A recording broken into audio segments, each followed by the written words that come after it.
और आगरा में तो ये कहने की ज़रूरत ही नहीं है, आगरा में हम लोग तो तमाम बार आए हैं। आगरा अपने आप में अद्भुत है, आगरा के लोग अद्भुत हैं, आगरा के बच्चे बहुत अद्भुत हैं।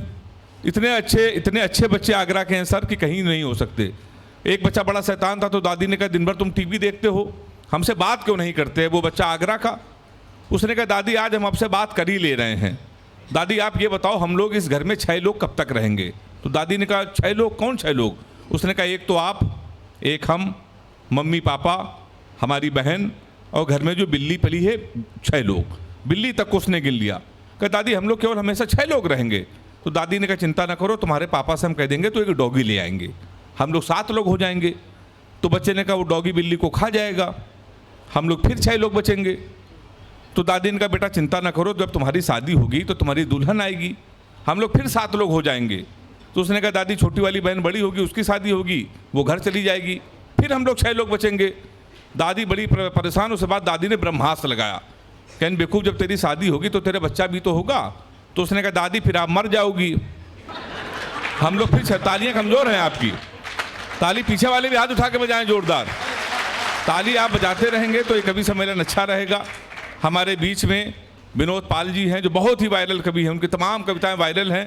यूट्यूब पर जो आप देखते होंगे तमाम कवियों को तो उसमें विनोद पाल जी अक्सर आया करते हैं। एक अद्भुत कवि हैं, 4 पंक्तियों से उन्हें मैं बुलाना चाहता हूँ। अपने जख्मों को भी आईना बनाया हमने, आपको हंसता हुआ चेहरा दिखाने के लिए। इतना आसान नहीं खुद का तमाशा करना, कलेजा चाहिए औरों को हंसाने के लिए। एक बार जोरदार तालियां हमारे भाई विनोद पाल जी के लिए आएँ, आपको उठा के लगवाएंगे, हंसने पर मजबूर करेंगे हमारे भाई विनोद पाल जी। लेकिन तालियां अभी भी उनके सम्मान में थोड़ी सी कम है। जोरदार तालियां पूरा सदन बजाएं तो मैं विनोद भाई को बुलाऊं। विनोद पाल। इस पावन मंच को नमन करता हूं, सूरज तिवारी जी को नमन करता हूं। उन्होंने इतना शानदार कार्यक्रम रखा, मैं चाहता हूं उनके सम्मान में जोरदार तालियां। क्या बात है, वाह। राजस्थान में वैसे तो ना जाने कितने गांव हैं, लेकिन एक गांव ऐसा भी है जिसका नाम पड़ता है लकोई। लकोई में वैसे तो ना जाने कितने कुएं हैं कमिश्नर साहब, पर एक कुआं ऐसा भी पड़ता है जिसमें झुक के नाम लेने पे कुआं जवाब देता है। अच्छा। तो देखने के लिए मैं और हेमंत पांडे भाई उस कुएं के पास गए। मैंने झुक के नाम लिया विनोद पाल, हाँ। तो कुएं में से आवाज आई विनोद पाल। हेमंत पांडे ने अपना नाम लिया हेमंत पांडे, तो कुएं में से आवाज आई हेमंत पांडे। फिर हमने सूरज तिवारी जी का नाम लिया, मैंने झुक के नाम लिया सूरज तिवारी जी, तो कुएं में से कोई आवाज नहीं आई भाई साहब। अच्छा। पर मुझे टेंशन होगी, इतना बड़ा व्यक्ति तो उनका नाम क्यों नहीं आया। हाँ। मैंने दोबारा नाम लिया ग्लेवर लाइव फिल्म्स वाले सूरज तिवारी जी, फिर कोई नाम नहीं आया। बगल में एक बाबा थे, मैंने बाबा से पूछा बाबा कोई गलती हो गई तो बताइए। हम दोनों ने अपना नाम लिया तो कुएं में से आवाज आई। जब मैंने सूरज तिवारी जी का नाम लिया तो कुएं में से आवाज क्यों नहीं आई? तो बाबा ने बोला बेटे दुनिया में विनोद पाल का जवाब हो सकता है, हेमंत पांडे का जवाब हो सकता है, सूरज तिवारी जी का कोई जवाब नहीं है। लाजवाब व्यक्ति भाई विनोद भाई, क्या बात है, क्या बात है। तो सूरज तिवारी जी आपने जैसा बोलने के लिए कहा था मैंने बोल दिया। मेरी पेमेंट तो इनसे थोड़ी सी मोटी करवा देना। ये बढ़िया है, बहुत बहुत शानदार। राकेश जी मैं नमन करता हूं भाई साहब, आपने मुझे माला पहनाई और मां कसम जैसे आपने पहनाई बुला दे। ऐसी तो मेरी लुगाई ने भी नहीं पहनाई थी भाई साहब। और मैं चाहूंगा इस बार 2024 का करवा चौथ रखे आप मेरे लिए। मैं अपनी वाली को कुछ भी समझा के आऊं, पर आपका व्रत खुलवाने के लिए आऊंगा मैं यहाँ पे। बहुत अच्छे। सच में कमिश्नर साहब को मंच मिला, कमिश्नर साहब ने बोला हम क्या बोलेंगे, अब इनको बोलने दिया जाए। पुलिस एक ऐसा तबका है, यकीन मानिए सर, मैंने बहुत अमीर आदमी देखे हैं, हाथों चारों उंगलियों में सोने की अंगूठी है, अच्छा, गले में सोने की मोटी चैन, पर सिर्फ इसी विभाग के आगे हम तो गरीब आदमी हैं, इतना नहीं कर पाएंगे। देख लो कुछ भी हो जाए तो। अच्छा मैं बता दूं सर कमिश्नर साहब, पिछली बार मैं आगरा में दूसरी बार आ रहा हूँ। अच्छा। पहली बार मैं यहाँ के पुलिस स्टेशन में आया था और उन लोगों ने मुझे सुना जो किसी की नहीं सुनते। उसके बाद उन्होंने मुझे पेमेंट भी दी।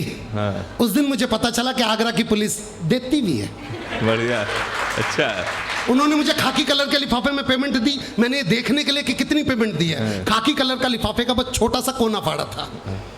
पीछे से एक पुलिस वाले ने मेरी गुद्दी पकड़ ली, बोला बेटा सरकारी कागज फाड़ दिया। अच्छा। कमिश्नर साहब 10,000 में बुलाया था, 2 लाख रुपए में छोड़ा। बहुत बढ़िया, हमारे बीच में पंजाब के भी एक आदमी बैठे हुए हैं। पंजाब का आदमी यूपी में देख के मेरे को बड़ी खुशी हो रही है, वरना पंजाब का आदमी यूपी में फंसा, बहुत बुरा फंसा भाई साहब। पंजाब का एक आदमी यूपी के कुएं में गिर गया और कह रहा बचाओ बचाओ बचाओ। यूपी का एक आदमी कह रहा कौन है भैया, कह रहा 80 यहाँ, कह रहा एक होता तो बच्चा भी लेता। तो ये चल रही है परिस्थितियां हमारे संग, तो ये बहुत ज्यादा है। सूरज जी यहाँ पे बैठे हुए हैं, सूरज जी बार बार इधर उधर देख रहे हैं, जब भी इनका नाम लेता हूँ ये इधर उधर देखने लग जाते हैं। ये अमीर होने की निशानी होती है भाई साहब। और मैं सर आपसे बोलना चाहूँगा, और ईशान बेटे जीवन का बहुत बड़ा मकसद मिल गया तुझे जीने का, और ये बड़ी उपलब्धि बहुत कम लोगों को मिलती है सच है कि जब एक बच्चा सामने बैठ के अपने टीचर को काम करते हुए देखता है, और आज एक टीचर अपने उसी बच्चे को सामने काम करते हुए देखेंगे। तुमने अपने जीवन की बहुत बड़ी उपलब्धि कमाई है। बहुत अच्छे, वाह वाह वाह। हालांकि ईशान बालों के मामले में भाई साहब हम सबको धोखा दे चुका है, सीनियर है। मैं कहा हमारे कवि समय, अरे सोनल जैन होटल के अंदर आई, होटल के पास उनसे पूछना है सोनल जैन ने पैर छू लिए इसके। ये पिछले दिनों दिल्ली में आया मेरे घर में कवि सम्मेलन, हमारे यहाँ पे कवि सम्मेलन था, हमारे यहाँ पे कवि सम्मेलन था, मेरे घर में आए, मेरी वाइफ ने इससे घूंघट करके, अर्चा जेठ जी भी आए। ये दुनिया का पहला ऐसा लड़का है जिसके पिता को कभी ये लाइन बोलने का मौका नहीं मिला, बेटे ये किनारी पर सफेद बाल तेरी वजह से नहीं आ रहे। बढ़िया है, क्योंकि उनकी हरकतों की वजह से इसके सर पे आ रहे हैं। अरे बाप रे, बहुत बढ़िया। विनोद यादव जी बहुत बड़ी हस्ती, मैं नमन करता हूं साहब, आपके इस बेटे ने इस कार्यक्रम को एक रूपरेखा दी, एक काम दिया। बहुत कम माँ बाप होते हैं जिनके बेटे ऐसे मतवाले निकलते हैं और अपने क्षेत्र में अपना नाम कमाते हैं। मैं इस बच्चे के लिए एक बार जोरदार तालियां आपसे मांगता हूं। जिंदाबाद, वाह वाह वाह वाह वाह वाह। एक तो मैं काफी देर से देख रहा हूँ, ये जो गुलाबी ड्रेस में महिला बैठी है ये बिल्कुल भी ताली नहीं बजा रही है। और ऐसी एक महिला कमिश्नर साहब हमें हर कवि सम्मेलन में मिल जाती है। मैं पिछले दिनों नारनौल में कवि सम्मेलन में गया था, सामने एक महिला बैठी, भाई साहब मैंने कविता सुनाई, मुक्तक सुनाया, छंद सुनाया, यहाँ तक कि चुटकुला भी सुनाया, पर अगली हंस के ही ना दे। अच्छा। आखिर में मैं नीचे उतर के गया, मैं पैरों में पड़ गया, मैं कहा बहन जी आप हंस क्यों नहीं रही? बोली तेरी शकल मेरी सास से मिलती है। बढ़िया है। और इन महिलाओं का यही है, जब ये सास बनती है बहू अच्छी नहीं मिलती, जब बहू बनते तो सास अच्छी नहीं मिलती, जब देवरानी बनते तो जेठानी अच्छी नहीं मिलती, जब जेठानी बनते तो देवरानी अच्छी नहीं मिलती, जब भाभी बनते तो नंद अच्छी नहीं मिलती, जब नंद बनती है तो भाभी अच्छी नहीं मिलती। और बात रही पति की, वो तो आज तक किसी औरत को ढंका। बहुत बढ़िया भाई। इस बात पे तो विनोद यादव जी की पत्नी ने भी ताली बजा दी। मैं बतला रहा हूं भाई साहब, इससे ज्यादा वो हरिद्वार की तरफ 2 बसें जा रही थी, आगे वाली बस में सारी सास, पीछे वाली बस में सारी भूएं, सास वाली बस खाई में गिर गई। देखो ये सारी भूएं हंस रही हैं, इनको आगे चुटकुला सुनना भी नहीं है, इनको तो इसी में मजा आ गया कि सास खाई में चली गई। तो जैसे ही सास वाली बस खाई में गई, बहू वाली बस में एक बहू ने रो रो के हो मेरी सास, हो मेरी सास। सबने बोला ओहो तो बहुत प्यार करती थी, करी ना मेरी वाली तो आई ना। तो ये चला हेमंत पांडे की बात बतलाना चाहता हूं भाई साहब, मैं इस व्यक्ति की इज्जत क्यों करता हूं। अच्छा। इस व्यक्ति की इज्जत मैं क्यों करता हूं, मैं आप पूरे सदन को बताना चाहता हूं, क्योंकि ये लड़का जब 12वीं क्लास में था, ये लड़कियों के स्कूल के बाहर जाके खड़ा हो जाता था, और जब लड़कियों की स्कूल की छुट्टी होती थी तो भाई बोलता था कि जब तक तेरा भाई जिंदा है अच्छा तुझे कोई हाथ नहीं लगा सकता। किसी लड़की को कोई लड़का परेशान करता था तो उस लड़के को जाके मारता था, और उस लड़की से कहता था कि जब तक तेरा भाई जिंदा है तुझे कोई हाथ नहीं लगा सकता। फिर अगले साल इसकी शादी हो गई, हनीमून पे घूंघट उठाया और आदत से मजबूर, जब तक तेरा भाई जिंदा है तुझे कोई हाथ नहीं लगा सकता। और ताली तो अब इस बात पे बजाना, शादी के 10 साल बाद भी अपने इसी वचन पे कायम है। अच्छा भाई वाह। मैं बता रहा हूँ कमिश्नर साहब, मैं मेरे से कई लोग कहते विनोद थोड़ा सा पतला हो जा, मोटे आर्टिस्ट ज्यादा लंबे नहीं चलते। ईशान ने कई बार बोला भैया आप पतले हो जाओ, भैया आप पतले हो जाओ, मैंने भी कई बार कोशिश की पर नहीं हुआ। पहले मैं ईशान से भी ज्यादा पतला था। अच्छा। वो तो हुआ कि हमारी भैंस ने कटरा दिया, वो कटड़ा बहुत ज्यादा पतला था, बिल्कुल उसके बचने की उम्मीद नहीं थी। मेरी मम्मी ने बोला बेटा जा जानवर के डॉक्टर के पास जा और इस बछड़े के लिए कोई दवाई लेके आ जिससे ताकतवर हो जाए, थोड़ा सा फूल जाए। तो मैं गया, उन्होंने मुझे एक सफेद रंग का कैप्सूल दिया और एक प्लास्टिक का पाइप दिया। उन्होंने बोला बेटे प्लास्टिक का पाइप उसके मुंह में लगा के और ये गोली डाल के फूंक मार दियो। मैंने बिल्कुल ऐसे ही किया कमिश्नर साहब, मैंने प्लास्टिक का पाइप लगाया, गोली डाली। अब इससे पहले कि मैं फूंक मारता बहुत बढ़िया, बहुत अच्छे, बढ़िया। अच्छा और आज ये दिल्ली का सांड आपके बीच में कविता सुनाना है। अच्छा है भाई, वाह। मैं बतला रहा हूँ भाई साहब, हमसे ज्यादा तो किसी ने समझा। मैं बस ये जो पीछे पीली सी शर्ट में भाई साहब बैठे हैं अपने माथे पे यूं उंगली रख के, मैं बस आपसे एक छोटा सा निवेदन करूंगा सर, आप इस तरफ आके बैठ जाइए। हो कह रहा है लाइट आपके सर पे पड़ रही है, मेरी आंखों पे चौंधा आ रहा है भाई साहब।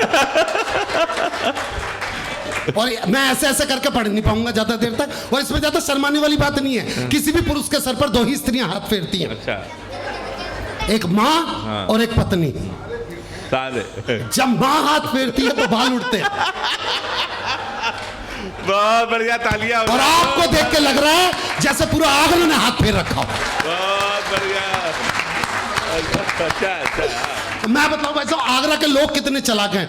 हेमंत भाई सुनना आप, हेमंत भाई क्लार्क हिल होटल के बाहर मैं आपको बताऊं सर, यहाँ से भी एक, जब मैं आया था एक अर्थी जा रही थी। यहाँ के लड़के कितने चालाक हैं, यहाँ के आदमी तक इतने चालाक हैं भाई साहब। यहाँ से अर्थी जा रही तो आदमी रोता हो जाए, हाय मेरा क्या होगा, हाय मेरा क्या होगा। मैं साइड में खड़ा हो गया तो बगल में एक औरत खड़ी थी, उसने उस पति को रोते हुए बोला, हाय कितना प्यार करता था अपनी पत्नी से, अगर मेरे पास इसका नंबर होता तो मैं इससे शादी कर लेती। अब गलती से ये बात उस पति के कानों में चली गई। अब उसका रोना देखिए। अच्छा। हाय राम, अरे दादा, अब मेरा नंबर 9811740094 पे कौन पूछेगा कि खाना खाया? बहुत बढ़िया। अच्छा। पर उसने इतनी जल्दी बोल दिया कि महिला ने सिर्फ आधा नंबर ही लिखा था। उसने बोला यार 981174 के बाद इसने क्या बोला है। अब उसने अपनी स्पीड थोड़ी कम करी। अरे 981174 0094 पे कौन, 0094 पे कौन पूछेगा कि मैंने खाया कि नहीं। बहुत अच्छे भाई, वाह वाह वाह। मैं इतने ज्यादा चला के भाई साहब यहाँ पे मैं बतला दूं आपको,